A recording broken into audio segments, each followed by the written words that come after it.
और क्या खूब किसी ने इस कार्टून को बनाया है जिसके बहुत गहरे मायने हैं। अगर समझा जाए तो बहुत कुछ, और ना समझो के लिए कुछ नहीं। इसमें मर्यादा पुरुषोत्तम भगवान श्री राम दिखाए गए हैं, जो ये कह रहे हैं, भक्तों मेरा मंदिर इधर है। जबकि दूसरी तरफ हम क्या देख रहे हैं कि भगवान श्री राम की जयंती के मौके पर रामनवमी मनाने वाले भक्त कह रहे हैं, हमें पेमेंट मस्जिद जाने पर मिलेगी। समझे? कुछ समझा देता हूँ। इसका मतलब ये हुआ कि हाल ही में जो कुछ आपने देखा, जिस तरह से 4 दिन पहले रामनवमी पूरे देश भर में मनाई गई बड़े हर्षोल्लास और धूमधाम से, वहीं दूसरी तरफ हमने देखा महाराष्ट्र, हैदराबाद, उत्तर प्रदेश के मथुरा में, मध्य प्रदेश, राजस्थान, बिहार के सासाराम और नालंदा, और सबसे ज़्यादा पश्चिम बंगाल में हमने देखा क्या कुछ नहीं हुआ। मस्जिदों के बाहर हंगामे, तोड़फोड़, पत्थरबाजी, आगजनी, यहाँ तक के कई लोगों की मौतें भी हुई हैं। तो क्या भगवान श्री राम को खुश करने के लिए ये कहा जाता है या ये सब कुछ किया जाता है? ये प्लान का एक हिस्सा होता है कि कहीं भी जिस वक्त में आप शोभा यात्रा निकाल रहे हों तो उस रास्ते को अपनाएं जहाँ पर मस्जिदें ज़्यादा हों या दूसरे मज़हब की इबादतगाहें ज़्यादा हों। वहाँ जाकर के आप रुकिए, जमकर डीजे बजाइए, नारे लगाइए, और अगर कोई मना करे नमाज के वक्त या अजान के वक्त तो उससे भिड़ जाइए। नतीजा क्या होता है सब आपके सामने है। हिंदुस्तान लाइव पर आप तमाम लोगों का बहुत बहुत स्वागत।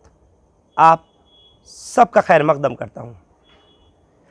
आज के इस आधुनिक भारत में क्या अब सियासत में बने रहने के लिए मज़हब का ही सहारा लेकर के सांप्रदायिक दंगे भड़काना और एक दूसरे मज़हब के मानने वालों के जज्बात को मजरूह करना, यानी उनके जज्बात को ठेस पहुंचाना और उस पर माहौल को ख़राब कर कर सियासी रोटियां सेकना ही मकसद रह गया है? क्या अब सिर्फ यही होगा? भारतीय जनता पार्टी की अगर मैं बात करूं तो भाजपा के शासन में अब तक 5415 का आंकड़ा सांप्रदायिक दंगों का दर्ज किया जा चुका है। क्यों? सवाल ये है, अच्छे दिनों का वादा था, लोगों को रोज़गार देने का वादा था, अच्छी शिक्षा, बेहतर स्वास्थ्य और एक अच्छे कल की परिभाषा समझाई गई थी। क्या यही सब कुछ है? हमने देखा कि बीते 30 मार्च को जब रामनवमी मनाई गई पूरे देश भर में किस तरह से सांप्रदायिक दंगे भड़काए गए, किस तरह से वो आग चारों तरफ फैली और कितने ही लोग उस आग के लुक़्मा अजल हो गए, यानी ऊपर चले गए, वापिस अब कभी नहीं आ सकते। वो भेंट चढ़ गए सांप्रदायिक दंगों की। मैं पूछना चाहता हूँ उन राजनेताओं से जिनके बच्चे ऑक्सफोर्ड में, कैम्ब्रिज में, ऑस्ट्रेलिया, अमेरिका, यूरोप में पढ़ाइयाँ कर रहे हैं, क्या इन दंगों में उनके बच्चे शामिल थे? क्या मरने वालों में किसी एक नेता का भी कोई बेटा या बेटी शामिल था? आपका जवाब यही होगा, नहीं। तो फिर कौन थे वो लोग जो बलि चढ़ गए? रामनवमी के मौके पर, एक ऐसा पवित्र मौका कि जब मर्यादा पुरुषोत्तम भगवान श्री राम का जन्मोत्सव मनाया जा रहा हो, जब शोभा यात्राएं निकाली जा रही हों, तो कैसा वो मुबारक मौका था। लेकिन उसको किस तरह से भुनाया गया वो हमको पिछले साल का नॉर्थ वेस्ट दिल्ली का जहांगीरपुरी इलाका एक बार फिर याद आ गया। क्या दंगों की आग यूं ही भड़काती जाएगी? क्या लोग इसी तरह से मारे और मरे जाएंगे? लोगों को अब समझना होगा, चाहे हिंदू हो, मुसलमान हो या कोई भी मज़हब का मानने वाला हो, अगर इन चीज़ों को अब भी नहीं समझे तो हम भारत में कल एक बेहतर भारत की कल्पना कभी नहीं कर सकते। इस बात को समझना बहुत ज़रूरी है। बहरहाल मैं आपका ध्यान तो सबसे पहले हैदराबाद की तरफ ले जाना चाहता हूँ, जहाँ बीजेपी से निष्कासित निकाले गए एमएलए टी राजा सिंह जिस वक्त में शोभा यात्रा में शामिल हुए, हज़ारों लोगों का हुजूम था, समर्थक थे, डीजे, नाच गाने बजाने और रामनवमी मनाई जा रही थी। उस वक्त में जो गाना बज रहा था वो यही था, जेल का ताला टूट गया, तुम्हारा बाप छूट गया। और उसके अलावा जो कुछ हुआ वो भी आप जानते हैं। सबसे पहले देखिए हैदराबाद की तस्वीरें। एक चीज़ और आपको मैं बता दूं, बाबा कौम, राष्ट्रपिता, father of the nation Mahatma Gandhi ji देश की आज़ादी में जिनका योगदान सबसे बड़ा रहा, जिन्होंने अपने प्राणों की आहुति दी, लेकिन उनका कत्ल करने वाला, उनका असैसिनेट करने वाला नाथूराम गोडसे इस शोभा यात्रा का एक हिस्सा था। मालूम है क्यों? क्योंकि उसी टी राजा सिंह, जो बीजेपी का मैं बता रहा हूँ आपको निष्कासित एमएलए है, उसकी मौजूदगी में जो खुद संविधान की शपथ लेकर के एमएलए बनाया गया, उसके रहते हुए नाथूराम गोडसे की एक पोर्ट्रेट वो उन भक्तों के हाथ में थी जो राम नवमी के मौके पर प्रोसेशन और जुलूस निकाल रहे थे। क्या नाथूराम गोडसे आज राष्ट्रपिता की उपाधि उसको दी जाने लगी है, या वो राष्ट्रपिता महात्मा गांधी से ज़्यादा ऊंचा हो गया है? क्या यही देशभक्ति है, या अगर हम इसको सबसे बड़ा राष्ट्रद्रोह नहीं कहें तो फिर क्या कहेंगे? भारत सरकार ने अगर अब तक ये तस्वीरें नहीं देखी हों तो एक बार ज़रा कान खोलकर और अच्छे से आंखें खोलकर देखे तो ज़रा। यही हिस्सा था रामनवमी का, नाथूराम गोडसे। एक बार देखें तमाम तस्वीरें हैदराबाद की।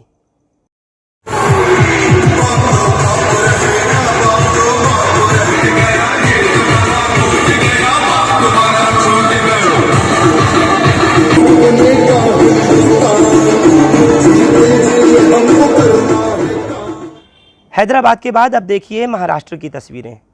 यहाँ दरगाह हाजी अब्दुल रहम शाह मलंग बाबा के उस मज़ार पर भगवा झंडा लेकर के एक राम भक्त आया हुआ है, जयकारा लगा रहा है, ज़बरदस्त जय श्री राम के नारे, और हाथ से वो बहुत देर तक पुलिस की मौजूदगी में, वो पुलिस जो बावर्दी थी, जिसके हाथ में लाठी थी, हथियार की मौजूदगी थी उन पुलिस वालों के पास, फिर भी ये लगातार शख्स, इसकी हिम्मत देखिए कि वहाँ खड़े होकर के दरगाह मलंग शाह बाबा पर जय श्री राम के नारे भी लगाता रहा। मुझे यकीन है कि सोशल मीडिया पर वायरल हुई इस वीडियो को आप लोगों ने यकीनी तौर पर देखा होगा।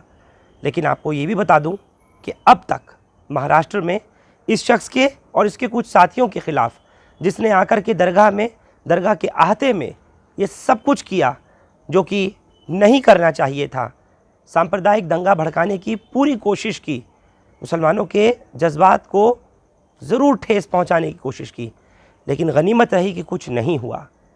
अलावा उसके जो कुछ इस पर एक्शन होना चाहिए था, कार्रवाई होनी चाहिए थी, और उन पुलिस वालों के ख़िलाफ़ भी जो यहाँ दरगाह में मौजूद थे, कार्रवाई के नाम पर सब कुछ सिफर रहा, यानी ज़ीरो।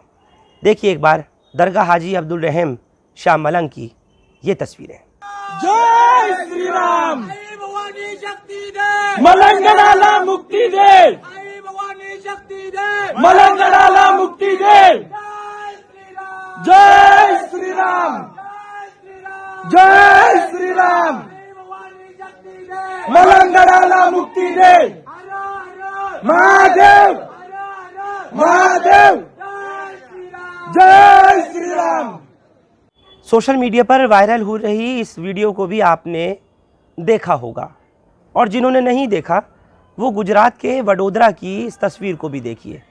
यहाँ भी जमकर हंगामा हुआ, तोड़फोड़ हुई, पत्थरबाजी हुई, आगजनी हुई, और गिरफ्तारियाँ जो की गई वो उन लोगों की, और ख़ास तौर से उन मुसलमानों की गई उस वक्त उन लोगों से कहने के लिए जो लोग रामनवमी पर शोभा यात्रा निकाल रहे थे, जिस वक्त रोकने की कोशिश की गई, नमाज वहाँ अदा की जा रही थी, इनसे कहा गया कि आप लोग आगे जाकर डीजे बजा लें, नहीं माने।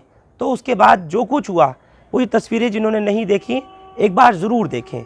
मस्जिद की तरफ पत्थरों की बारिश कर दी गई, लगातार पत्थर बरसाए गए, और घंटों तक ना कोई पुलिस, ना प्रशासन, ना कोई अमला वहाँ तक पहुँचा था। नतीजा क्या हुआ इस सब से आप बाखबर हैं। देखिए गुजरात के वडोदरा की तस्वीरें। इन तस्वीरों को गौर से देख करके आप लोग पहचान ही गए होंगे, और आपकी समझ में भी आ गया होगा कि आखिर ये कौन से खुदा को मानने वाले हैं, या कौन से भगवान की पूजा करने वाले हैं। ऐसा कोई भी भगवान, ऐसा कोई भी किसी मज़हब का खुदा कोई नहीं कह सकता कि दूसरे मज़हब के लोगों के ऊपर इस तरह से पत्थर बरसाए जाएं, आग के गोले बरसाए जाएं, तोड़फोड़ की जाए, मारा जाए, और यहाँ तक के माहौल उस हद तक बिगाड़ा जाए कि लोग खौफज़दा हो जाएं, अपने घरों को छोड़कर दूसरी जगह पलायन करने पर मजबूर हो जाएं। ऐसा भी कोई खुदा, कोई भगवान, कोई गॉड नहीं कह सकता। वडोदरा के बाद अब देखिए उत्तर प्रदेश के मथुरा की तस्वीरें जमकर सोशल मीडिया पर वायरल हुआ और हमने देखा कि मथुरा की उस ईदगाह के वरांडे के बाहर में किस तरह से नौजवान लड़के हाथों में भगवा झंडा लेकर के ऊपर चढ़कर उसको लहरा रहे हैं। पुलिस की मौजूदगी है। मस्जिद के लोग लगातार पुलिस को कह रहे हैं कि देखिए इनको रोकिए, ये क्या हरकतें कर रहे हैं। लेकिन बावर्दी पुलिस यहाँ भी बिल्कुल वही हाल जैसे दूसरे स्टेट्स का हमने देखा, जैसे महाराष्ट्र का हमने देखा, जैसे बिहार का हमने देखा और दूसरे मकामात का देखा कि पुलिस मौजूद है, लाठी डंडे हथियार पुलिस के पास मौजूद हैं। लेकिन शोभा यात्रा में शामिल इन भक्तों की जो जुर्रत है वो इस हद तक है कि मस्जिद के ऊपर बरामदे के पास में पहुंच गए और घंटों तक यहाँ पर भी डीजे बजता रहा और झंडे और भगवा झंडे लहराते रहे। देखिए एक बार वो तस्वीरें जिन्होंने मथुरा की ईदगाह की नहीं देखी, अब देखिए ज़रा।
तो योगी के उत्तर प्रदेश के मथुरा की आपने ये तस्वीर देखी और जो इंस्पेक्टर साहब खड़े हुए हैं उनकी बेबसी का भी आलम आप देख रहे होंगे। जिस तरह उनके सामने मथुरा की ईदगाह के ऊपर ये झंडा फहराया जाता रहा और लगातार शोभा यात्रा निकाली जाती रही। मुसलमान उनसे अपील भी करते रहे और बार बार कहते भी रहे कि कम से कम कुछ कार्रवाई तो कीजिए, लेकिन वो बेबस थे। बहरहाल लाख गुना बेहतर दिल्ली की पुलिस है। कम से कम दिल्ली पुलिस ने पिछले साल की उस जहांगीरपुरी की वारदात का संज्ञान लेते हुए इस मर्तबा किसी भी तरह की अनहोनी ना होने पाए, इसको देखते हुए शोभा यात्रा निकालने के लिए परमिशन रद्द कर दी।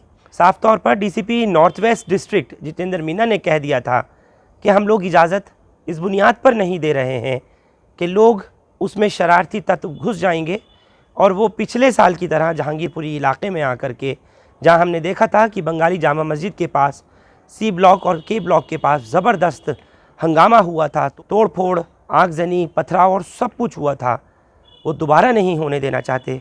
दिल्ली का अमन बरकरार रखना चाहती है दिल्ली पुलिस। लिहाजा लोगों से अपील की गई थी और मकामी लोगों से और ख़ास तौर से परमिशन लेने वाले उन सभी लोगों से कहा गया था कि इस मर्तबा रामनवमी प्रोसेशन की परमिशन नहीं दी जाएगी। डीसीपी जितेंद्र मीना से बाकायदा प्रेस के लोगों ने सवाल भी किया, मीडिया के सवालों के उन्होंने जवाब भी दिए।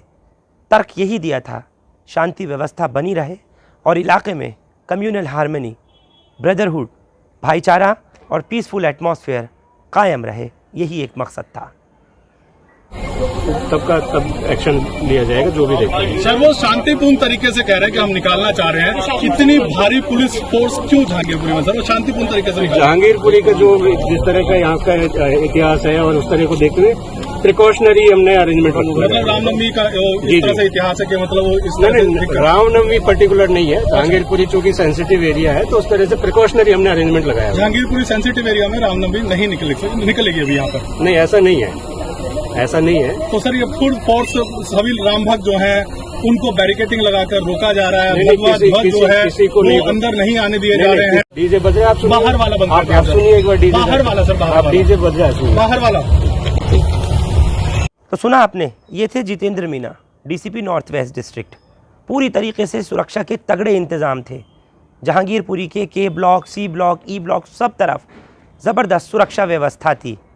पैरामिलिट्री फोर्स थी, दिल्ली पुलिस की रिज़र्व कंपनीज थी और DCP, joint CP, special commissioner rank तक के ऑफिसर्स मौजूद थे। यही सब क्या महाराष्ट्र में, हैदराबाद में, पश्चिम बंगाल में, बिहार में या उन तमाम स्टेट्स में जहां कहीं भी हंगामे हुए, दंगे हुए, लोग मरे, क्या वहां पर दिल्ली पुलिस की तरह से वहां की स्टेट पुलिस एक्शन नहीं ले सकती थी? क्या पहले से ख़तरे का आभास नहीं था? क्या वहां पर स्वनियोजित तरीके से यानी प्लानिंग करके, मंसूबाबंदी करके ये सब कुछ हुआ? जो कुछ हमने देखा बीजेपी रहित उन तमाम स्टेट्स में, जो स्टेट्स जहाँ जहाँ बीजेपी की हुकूमत नहीं है, वहीं ये सब कुछ इतना दंगा क्यों भड़कता रहा, क्यों ये सब कुछ होता रहा? दिल्ली की पुलिस से इन स्टेट पुलिस को सीखना और समझना चाहिए।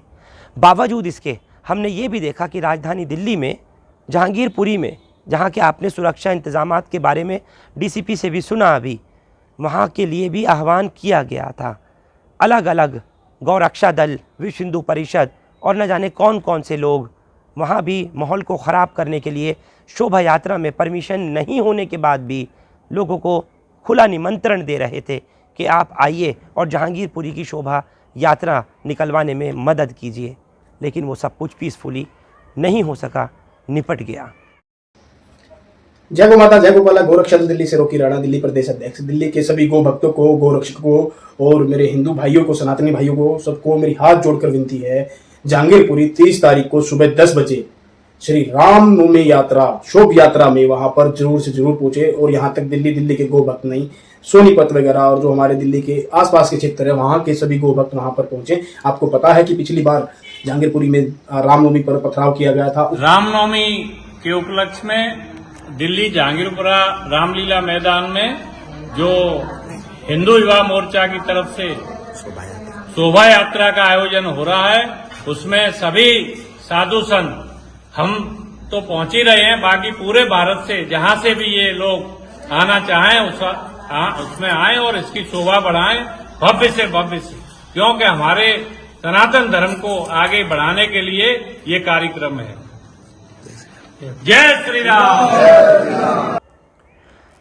आपके स्क्रीन्स पर अब आप एक लेटर विश्व हिंदू परिषद का देख रहे हैं, जिसमें आने वाली 6 अप्रैल को जब हनुमान जयंती है तो उस दिन भी शोभा यात्रा निकाले जाने की एक इजाज़त पुलिस से मांगी गई है। और कहीं और के लिए नहीं, दिल्ली के उसी जहांगीरपुरी इलाके के लिए, जिस जहांगीरपुरी इलाके में पिछले साल का, जो मैं भी आपसे जिक्र कर रहा था, हनुमान जयंती के मौके पर निकाली गई शोभा यात्रा के दौरान जो कुछ हंगामा बरपा हुआ था, उसको लेकर के एक एप्लीकेशन दी गई है परमिशन के लिए थाने में।